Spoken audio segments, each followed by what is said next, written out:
This is Time Signatures with Jim Ervin, a podcast and radio program presented by the Capital Area Blues Society in Lansing, Michigan.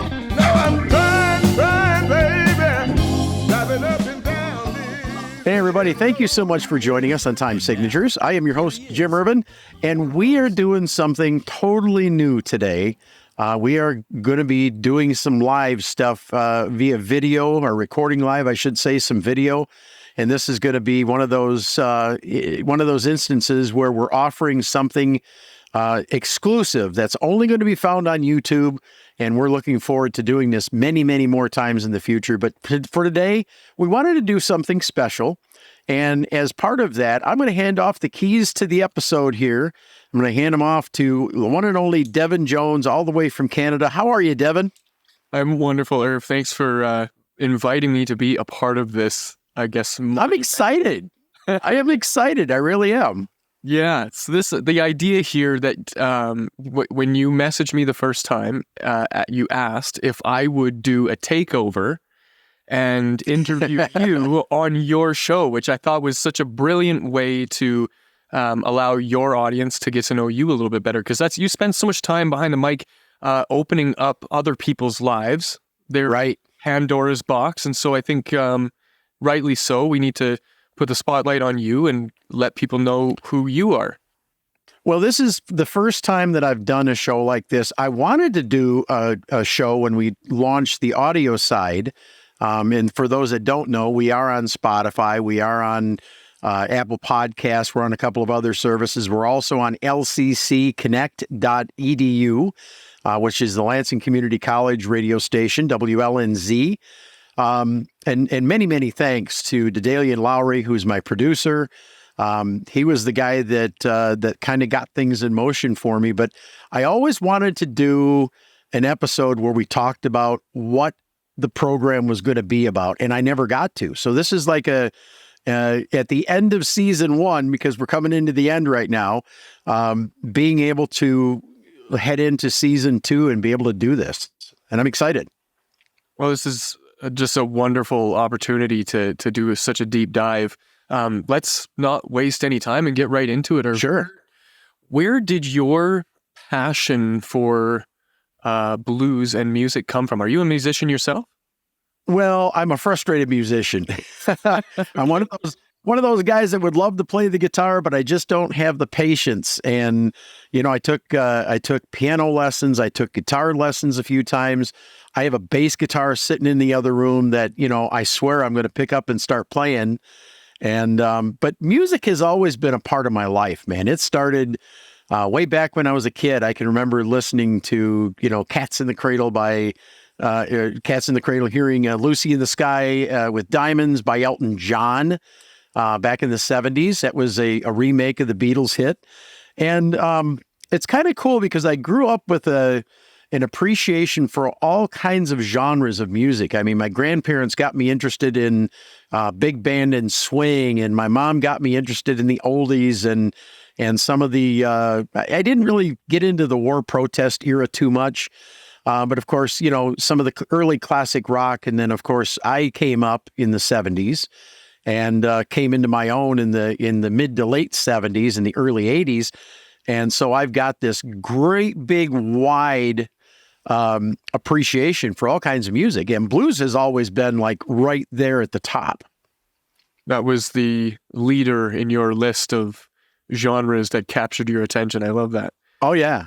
So when it comes to this idea of, because I am a musician, I make music, I work in a studio a lot, I work with a lot of different artists, and occasionally we'll have a situation where somebody will be taking a break. And I say that with air quotes because the idea here is that music, you may leave music, but music will never leave you.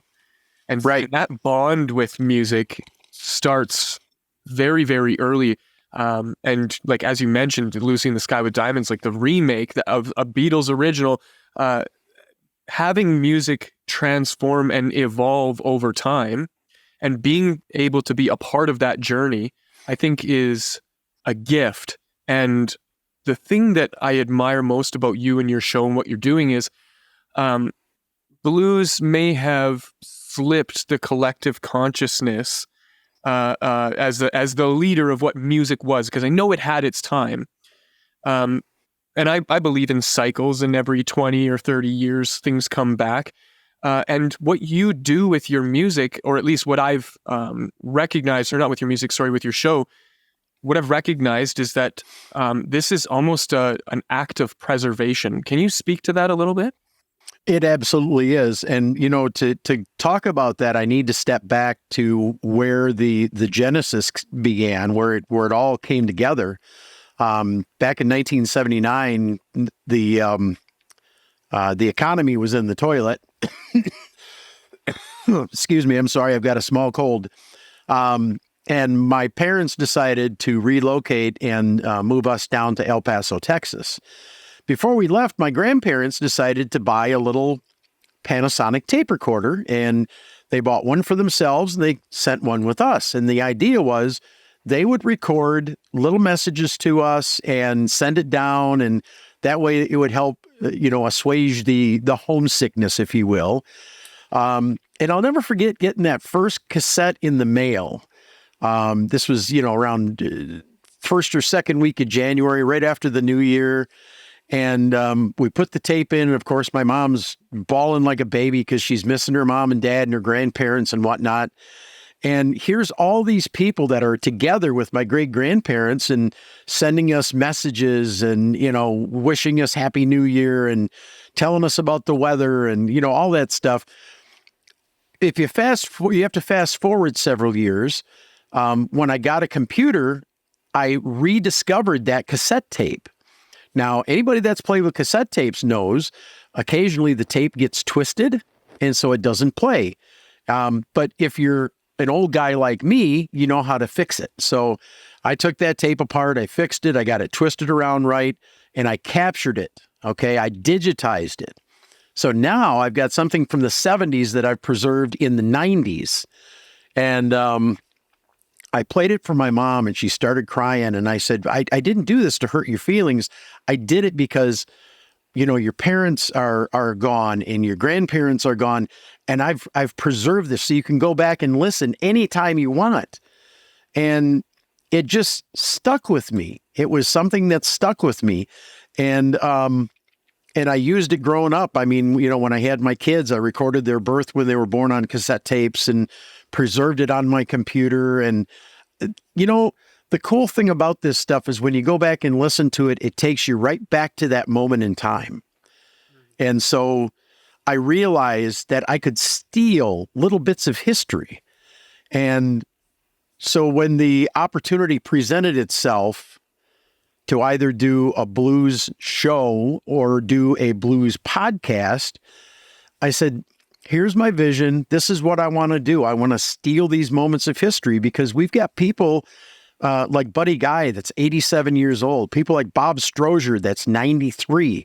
I mean, how long do we have to get these stories? So it's like, I'm on a mission right now. I mean, I can't stop. I just have to keep going.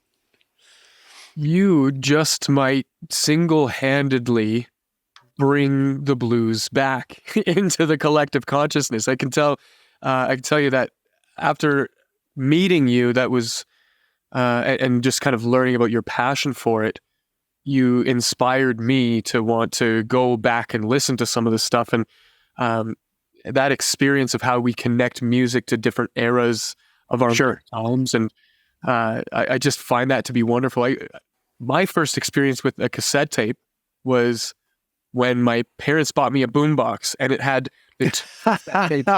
you have the one and then you have the other. And I don't know if any other child did this. Maybe I was just a weirdo, but we would go and get the blank cassette tapes from London Drugs or from Shoppers. And I would record some of my dad's old like Led Zeppelin or Metallica tapes. I'd let the song play, and then I would come on afterwards into the little microphone on the boombox and talk like I was a radio announcer, announce the next song that was coming up. Or when you were trying to download, I'm saying download, but what I mean is you're listening to the radio and you're trying to get the timing right when you press record. Man, all of those experiences. And so I think in the work that you do, you inspire people to want to explore this genre, even if if it's something that they don't think fits. Is that a part of what you do, or like is that on purpose, or are you just it's because your love and excitement for it that happens as a byproduct? Well, first of all, let me talk about the playing radio DJ, okay? Because when I mentioned Lucy in the Sky with Diamonds, it brought back a memory of when I was like, I don't know, 8, 9 years old. And I knew that I wanted to be in broadcasting from the time I was a kid, okay? So around 8 years old, I remember having this little cheesy, heavy cardboard record player. It wasn't a turntable. Yeah. And I think it played 33s and 45s, and that was it. Some of the higher end models would do 78s and stuff like that. But anyway, I had a CB radio, little handheld walkie-talkie, okay, that came from my grandfather. And I would sit there and I would put a rubber band around and hold that talk button and set it next to the record player. And I would play those 45s, Billy, Don't Be a Hero, and Lucy in the Sky with Diamonds, and some of the other, I Can Help by, oh God, I can't remember his name now. Doggone it, just blew my head. But anyway, to get back to your original question, the first thing that I want to point out, for those that don't know, is the blues has been a part of the development of virtually every genre of music in history. Okay. So when people say, blues is old and blues has had its time and this and that, blues really did have a big part in like rock and roll and gospel and you name it. Just about every genre of music has been touched. So that's why when you listen to the blues today, you've got your Delta blues from way down south. You've got your Chicago blues from the transplants from down south that came to Chicago, like Buddy Guy and some of the others. Then you've got your West Coast blues. You've got your East Coast blues. I mean, you got your Memphis blues. There are different varieties, different flavors of the blues. And so one of the things that I like, and one of the things that motivates me with music is I like music that makes me feel. And the blues, like no other genre, makes me feel. Whether it's, somebody losing his wife to another man, or, my car broke down on the side of the road, or I lost my job, or whatever the blues song might be, and then you get into, the blues that have evolved through the years from those humble beginnings. And it's exciting to me. I mean, it's absolutely a passion. I would love to see blues have a resurgence, if you will. And we'll talk about this in a couple of minutes, but the blues didn't take off in the United States, which blows my mind. Hendrix didn't take off in the United States, which also blows my mind. He had to go across the pond to the UK in order to get noticed. And many of the blues artists to this day do better on the other side of the pond than they do here. Blows my mind. I don't know how. What's so interesting about that is in our local scene here in Calgary, what seems to be the common thread that everybody shares in terms of like, this is the formula, this is how you make it in the industry, is you got to play locally, get your local fans to support you, and then once you have your local fans to support you, you can start to travel and branch out to these other places. Sure. And I don't know where this myth came from, but that doesn't seem to be the reality in pretty much any major success story that I've ever heard. I'm trying to think of some like mainstream pop, like Drake didn't make it in Canada. He didn't make it in Toronto. He made it in Atlanta or somewhere down south. Same thing with Justin Bieber, or was it Justin Bieber? Anyways, along those same lines, like it's the idea of you being here, that doesn't work. Why do you think that is? I wish I could answer. I don't know. No, seriously, I don't. It's always been, to quote Casey Kasem, ponderous to me why a genre, and I think maybe part of it might have been because the blues originally was the black man's music. I've heard many musicians describe it that way. Talking about their struggles and the tough life coming up down south and whatnot. And of course, we were a very racially divided country. We still have that problem, but not as much as we did back in the 40s and 50s and early 60s. So when I look at how the blues took off so incredibly well over in the UK, went to see Buddy Guy this summer, okay? And one of the stories that he told was about a young Jimi Hendrix that went over there and started doing really well, started making his chops and getting well known. And somebody from the United States called to have the Rolling Stones come to the United States to play. And Mick told whoever it was that called, I can't remember who it was, I apologize, but he said, he said, if we can bring Jimi Hendrix, we'll come. If Hendrix can't come, we're not coming. So it basically took a rock and roller putting his foot down to get Hendrix over here to the United States. And, and the rest is history. It's incredible. Yeah. Just the way that, I don't know, just socially, the way that we come to ingrain music into the culture. And now looking back, you would have never thought that Jimi Hendrix had any problem becoming famous because he's a legend. Like we look back at some of those times that, like all those artists from those eras, and yeah, it was difficult. It was hard for them. But isn't that the same like in any art form? Paintings. Picasso's paintings were worthless when he was still alive, and it wasn't until he was gone that he still arguably now. I don't know if tangibly I could give you a reason why that is the way that it is so expensive or why it's so treasured. But I think you can attribute that to people like you who do the work that you do in terms of really trying to share the story and allowing that to connect with people in a way that's a little bit more genuine and authentic, and creating opportunities for people to experience the music and go through all of that kind of stuff. I think that's really, really valuable. Do you have experience doing this kind of thing? Like, have you been in the industry in any other capacity, or are you like, this is just a hobby that you've been passionate about and you've acquired all of this knowledge? Because you really do know your stuff, man. Well, to be fair, we have to step back into my earlier life. When I was in high school, I was introduced because our radio station at the high school was available to students. So in my sophomore year of high school, I started my career in broadcasting. Now, what's amazing to me is I stayed with it until I graduated, and I was able to get a job almost fresh out of high school working at a radio station. And most places wanted you to have a diploma from Specs Howard or some, school of broadcasting to bring you on. But I had what it took, and I had, a good enough sound, and they were pleased with my technique. And so I had opportunities to work in radio coming straight out of high school. Along the way, of course, I kept my passion for preserving history. And I'll never forget my first year of getting ready to go into the radio station. I interviewed, I requested an interview from the legendary Ernie Harwell, who used to call the baseball games for the Detroit Tigers for over 30 years. And that's crazy. Ernie's a good old Southern boy, and he says, yeah, he says, all right. He said, wrote me a letter back. He says, meet me at the corner. Come on down. Let's have an interview.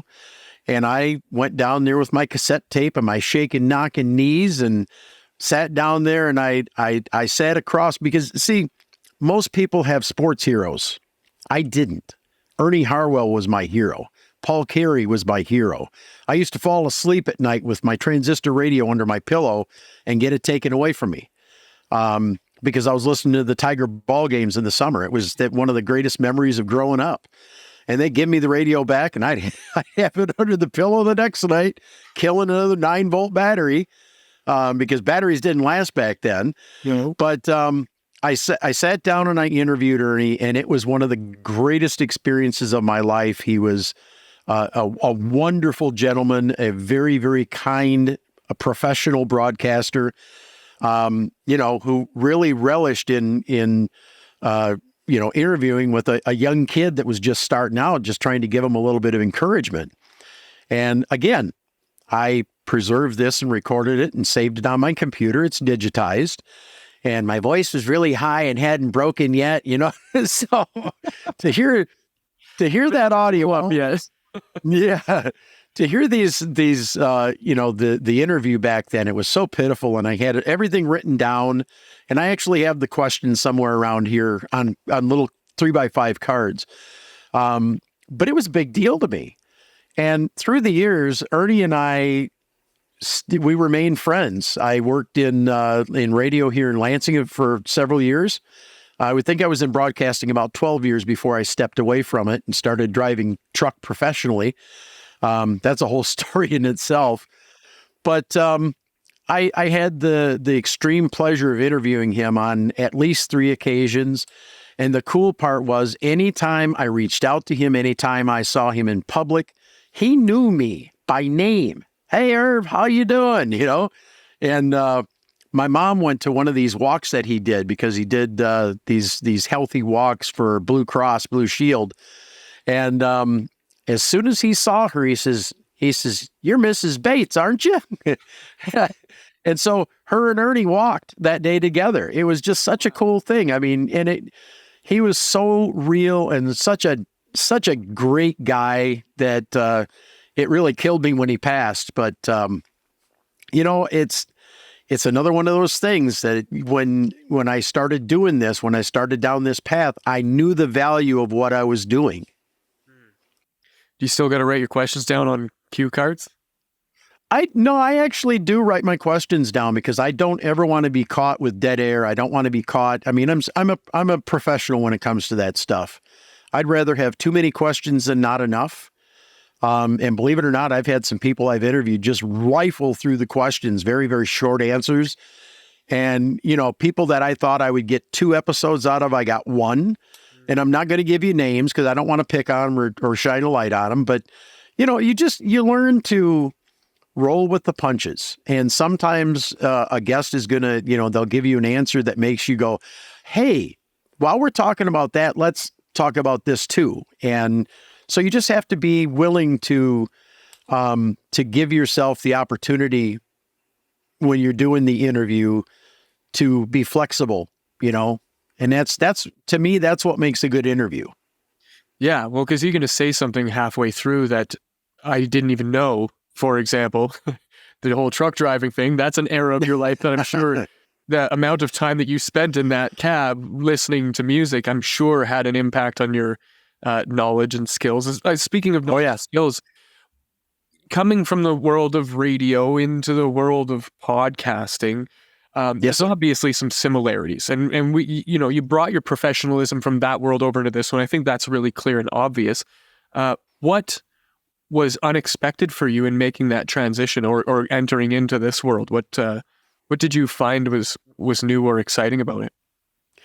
I think the thing that has been the most exciting for me is the interest that I'm getting from the musicians. I thought that it was going to really be a tough road to find people to interview. I figured it was going to primarily be a local or a regional show. I didn't have any fixation. I knew what I wanted to do. I wanted to see us go nationwide.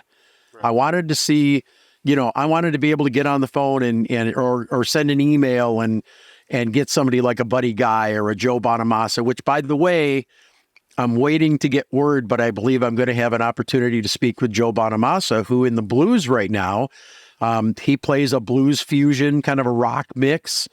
So he appeals to a much larger audience. And I'm also a professional photographer, and I got a press pass for the Fox Theater in Detroit on the 18th of November. And I get to shoot the first 3 songs of his set.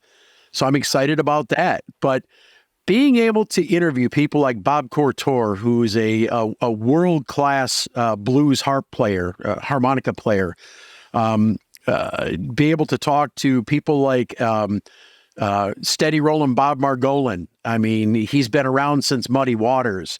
And then you got the young people, like my episode this weekend is featuring a guy by the name of Matthias Latine, who's 21 years old, barely 21 years old, and took Memphis by storm at the International Blues Challenge this last January. He and his band took the overall win. He also got the Guitarist Award for the best guitar player. And And it's just exciting to hear the stories and hear the excitement in their voice, and these younger guys talking about their future in the blues. And I look at the phrase "keeping the blues alive." Okay.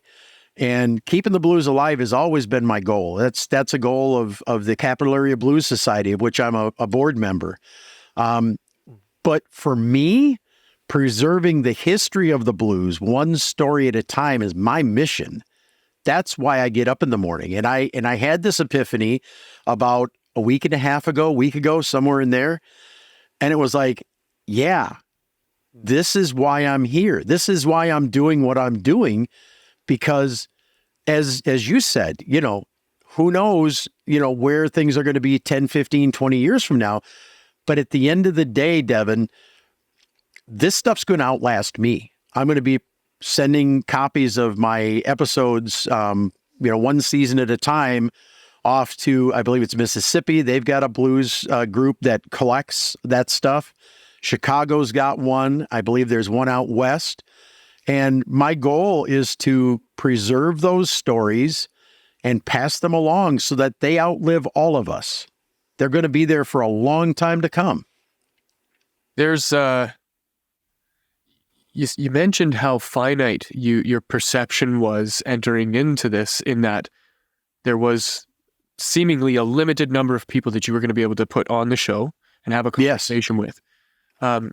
Learning that you're actually much closer to having people on your show than you expected, and it's not quite finite now. It's become infinite in terms of a limitless amount of possibilities of who you could possibly talk to. How are you carrying such a burden? Because that would be a challenge for me. It's funny because I talked to a few of my friends from the Capital Area Blues Society that are on the board with me, and one is the founding president who started Cavs back in 1994, and they all say the same thing: I'm shot out of a cannon. I mean, I am so motivated and just laser focused on what I'm doing, because I know that as long as there's breath in my lungs, as long as I have the opportunity to speak, that I'm going to try to get as many stories as I can from people. And so that gets me out of bed. I mean, I work for the state of Michigan. I'm an actual employee that has a day job, but there's stuff in the back of my head 24/7. Who can I call next? Who can I email next? And, and formulating the questions and trying to get things done, because when I bring these people on, I value their time. I value their stories. I don't want to miss an opportunity to ask good questions and not just make it a cheesy, smarmy little interview that anybody could do. I want this to be meat and potatoes. And so that's what I strive to do with every one of my interviews. I take the time, I study their music, I listen to their music while I'm writing the questions. It helps guide me. It helps keep me centered. And that's in a nutshell, if you could say that, that's what keeps me going, man. It's tough to balance that volume versus depth, right? Like, sure, we could crank out an interview every single day, and it could be this quick, hackneyed thing that you just slap together. But the fact that you're taking your time and you're really being intentional about the conversations and the questions and all that kind of stuff, that going deep thing, like, where did that come from for you? Well, by nature, I'm an inquisitive person. I've been an inquisitive person all my life. It's not enough to ask a question. I've got to ask why. I've got to get some of the backstory. I think by poking and prodding in the right ways, and, I don't have to lead the people that I'm interviewing. They want to talk about it. They want to tell the story. And basically all you're doing is giving them an opportunity and opening the door, just stepping back and let them go. Right. You're kind of leading them down that pathway. Yeah. So you ask the questions and then get out of the way and let it run. That natural inquisitive curiosity that you have, and I guess as the old adage goes, curiosity can kill the cat. Have you ever had that turn out the wrong way for you, being curious about things like that? Not as an adult, but when I was a kid, yeah. That's fair. I used to get in trouble a lot when I was a kid because I'd ask too many questions, and that's just who I am, man. Yeah, I think of what makes this a part of your calling is the fact that you just naturally wanted to develop that as a skill. Maybe not even consciously, just unconsciously asking questions and having conversations is becomes second nature to you. So that's really cool. So what are your plans now with the show in terms of you said you're just coming up to the end of season 1. So this or maybe a couple episodes after this might close out that season. What's in store for season number 2? Where are you going with things?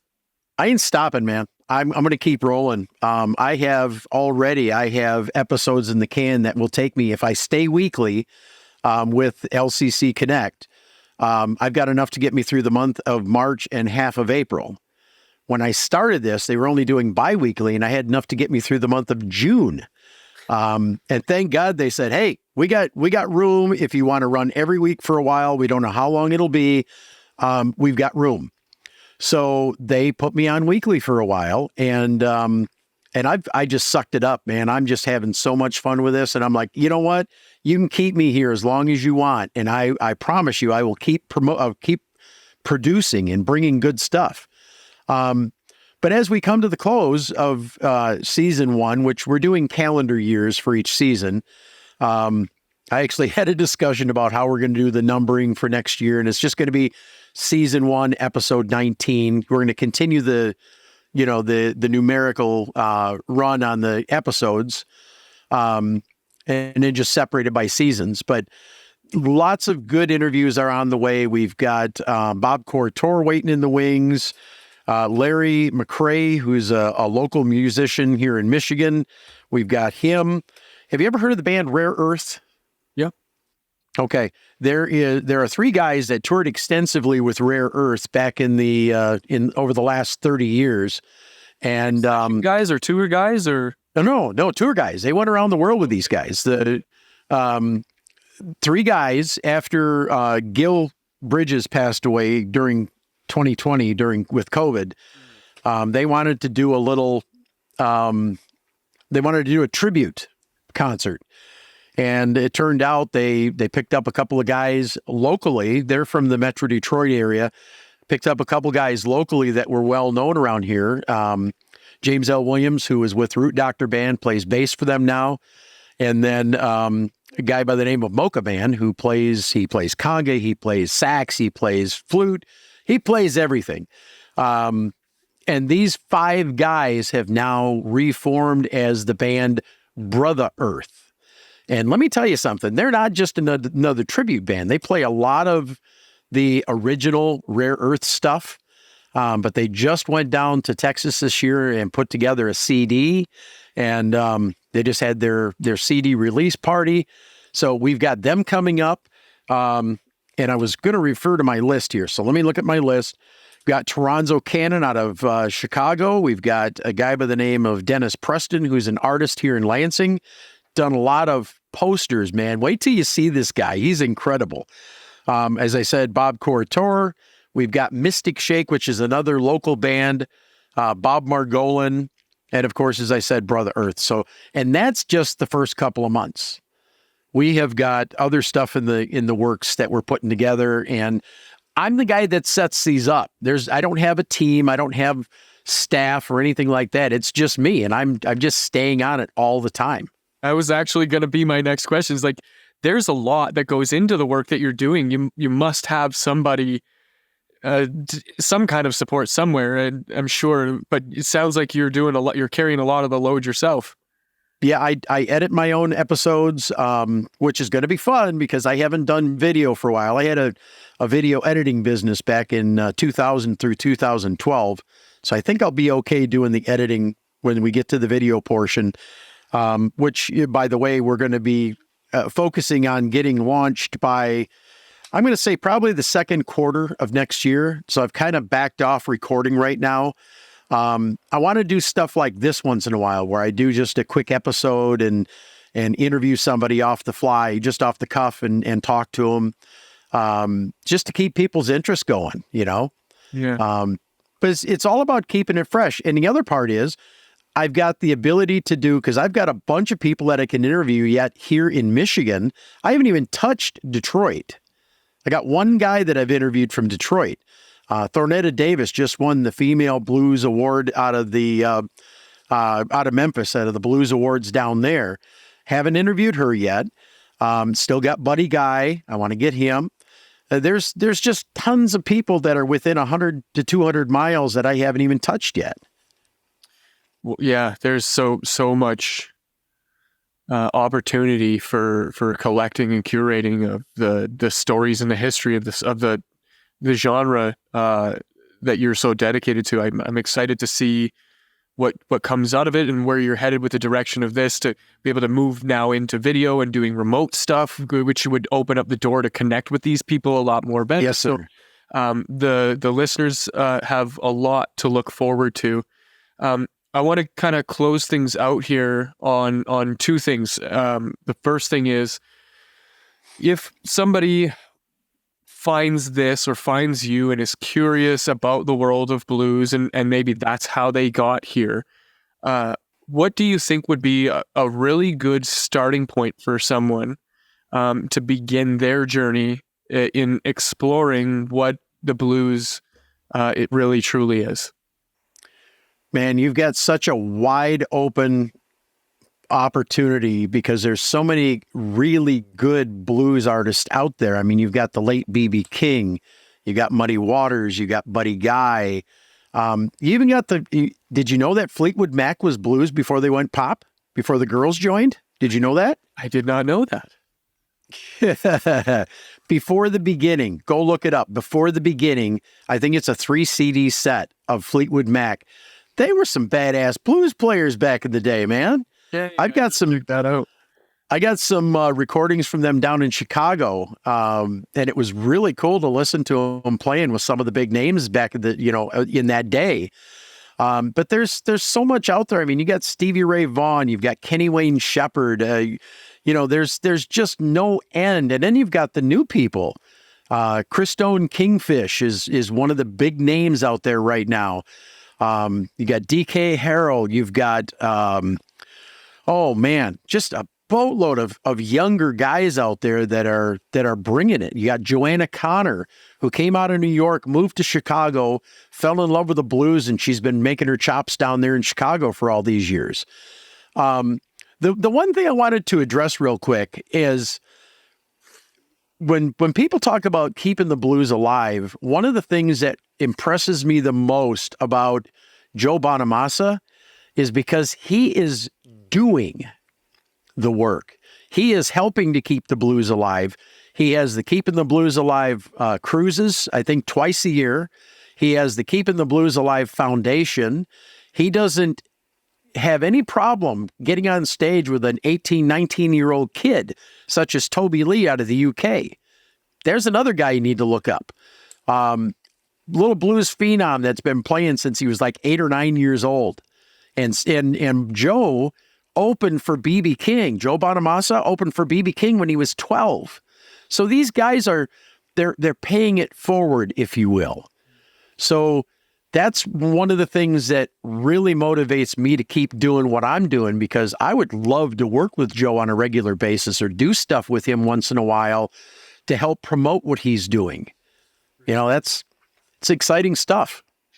Yeah, there's a lot to be said about the relationships that you have, the ones that you're going to be building along the way, and how through the work that you're doing, the impact that you're going to have. And I don't think that blues will ever not be a part of our culture. And that's going to be thanks to people like you and the work that you're doing. So on behalf of everybody that's a part of this, I want to say thank you for dedicating your time to doing something like that. For the people that have been listening the whole way through, I just kind of want to take a quick look back at one thing that you mentioned. Sure. About driving truck. How did that happen? Well, it's very simple. I'm a father. I became a father. I was a newer father back then. And to put it bluntly, radio doesn't pay anything. I mean, unless you're a morning guy or afternoon drive, and even now it doesn't hardly pay. but I had to make a choice, and I decided to get into the family biz because my grandfather on my dad's side drove truck for many, many years. I decided to pursue getting my truck driver's license, which I did. I attended a truck driving school down there in Detroit and started that in the spring of 1989, or 1990, I'm sorry, just after my little girl was born. She was only a few months old, and I was off to truck driving school.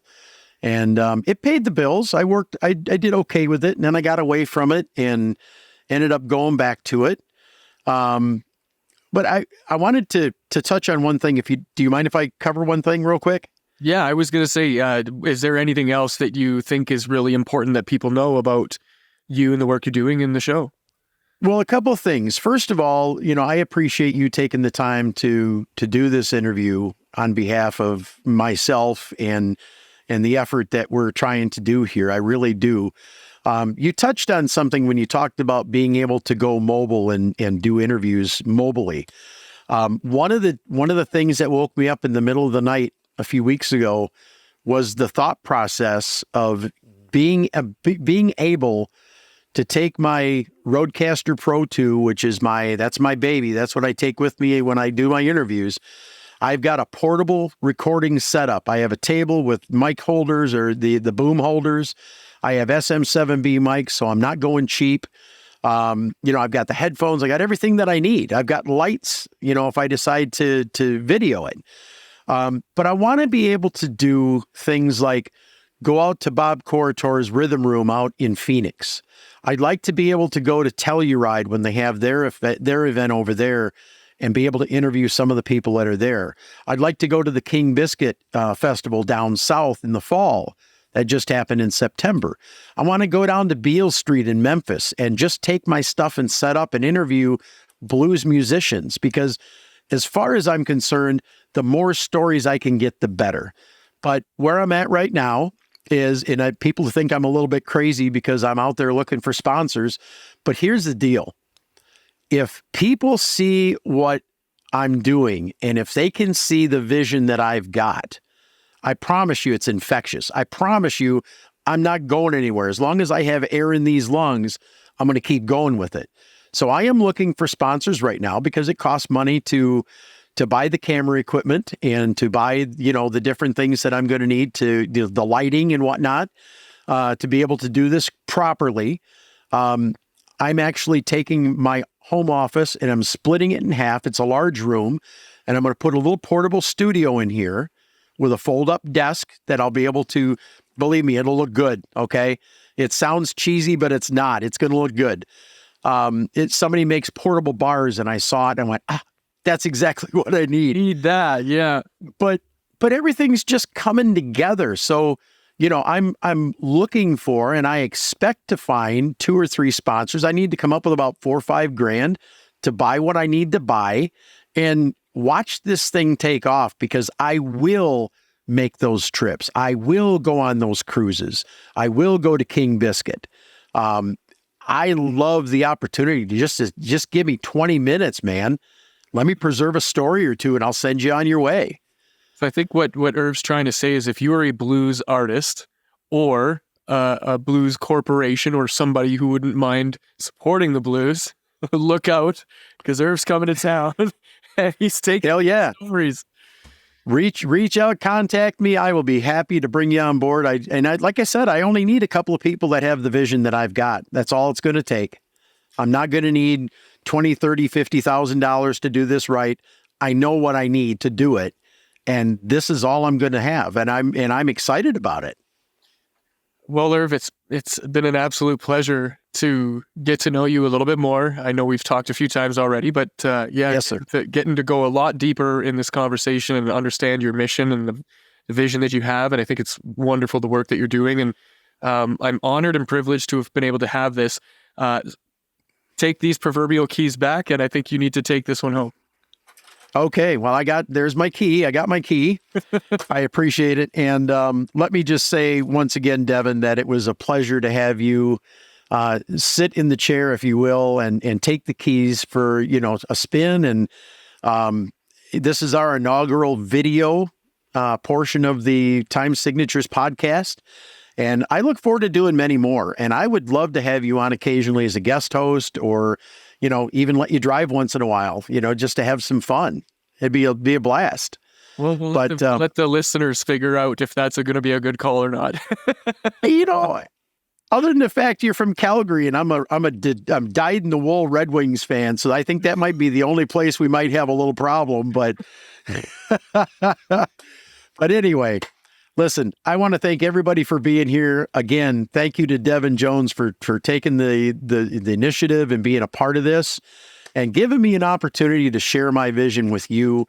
We look forward to many, many more of these individual little snippets, little sneak peeks, if you will. And I promise you, we're going to have plenty more exclusive content for those that follow us here on YouTube.